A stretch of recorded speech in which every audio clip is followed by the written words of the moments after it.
Leaders Eat Last by Simon Sinek.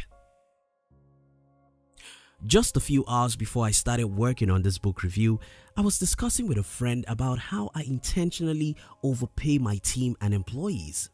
When I say overpay, I don't mean to give you an impression that everyone working with me is rich. Instead, I mean I try as much as I can to pay my team more than anyone with the size of my company in my part of the world would want to pay. But why? The answer is simple.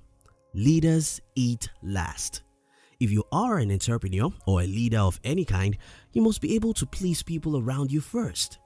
Can you try and pay your team a little better than anyone in your industry, even if that means lesser profit for your company? Can you figure out how to make people around you happy first? Can you endure to eat last? One of the major points in this book is be the last to profit. If you're new here, thanks for taking time to watch our videos. You may consider subscribing to our channel because we want to help you read all the best business books in the world under 7 minutes. Now, let's move to the second major point in this book. You see, when I was a little boy growing up in a small town, I usually hear the older people saying, "What are these rich people looking for? What are they still working for after they already have millions of dollars? What are these politicians looking for? After all, they already have much money. Why can't they just relax and enjoy life without struggling for nothing?" Well, if you've studied Maslow's hierarchy for needs, you understand what Maslow called self-actualization, the human need to become the best of the best. That's why the world's best footballers spend more time on training than the average footballer. That's why the richest people in the world read more books about wealth creation than average people. Sorry. Success is not a destination, but that's by no means a bad thing that after we have made enough money, achieved some success and fame, we still want to do more by becoming the best among the best. In fact, our need for leadership is rooted in our biology, and that's the second major point in the Leaders Eat Last. We all have obsession to lead, and that's fine. Do you ever wonder why companies like Google created a working environment where employees have rights to unlimited food and freedom to make mistakes? It's very simple. Human beings can only perform at peak in an environment that makes them feel safe. That's why we value our family, friends, and associates. They simply make us feel safe. Look at this family image. You like it, don't you?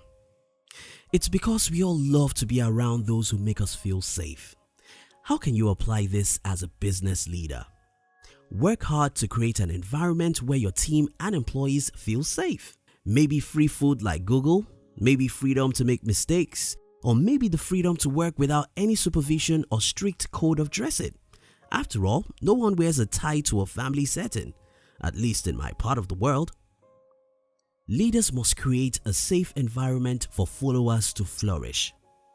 When you hear the word CEO, what comes to your mind? The decision maker, the company leader, or a big-headed dictator, provided you don't like your company's CEO. Right? Well, after spending over a decade as an entrepreneur, I started seeing my job differently. Instead of seeing myself as my company's decision maker, I started seeing myself as a recruiter, a designer of system, and a culture creator. Let's face it, your company's internal culture is far more important than what any CEO does or doesn't.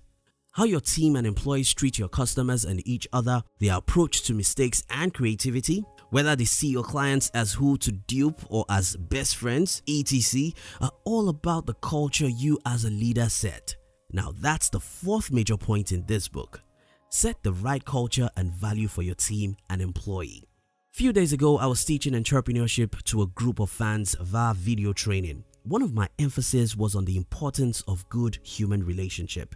In my opinion, there isn't much skills as valuable to entrepreneurs and leaders as the ability to bond with people. You must master the art of connecting with people, earning their trust and getting them to be committed to whatever cause you believe in. By the way, what's leadership if not the ability to make people willing to follow you to the battlefield even though they know the risk involved? Okay, I know you're not a soldier. Whichever way you lead, you must have integrity and the ability to make people love you. because you're able to connect with them and earn their trust. That's the fifth major point in this book. To be a leader, you must earn people's trust. Is there any important lessons you think I missed out of this book? Kindly share with us in the comment. If you love this summary, our team will be very happy if you can like the video and share it with your friends on social media. You can look at the description box to download my free business book, which I call The 13 Secrets School Did Not Teach You About How to Be Rich. And look at the screen now to click the next video we recommend for you.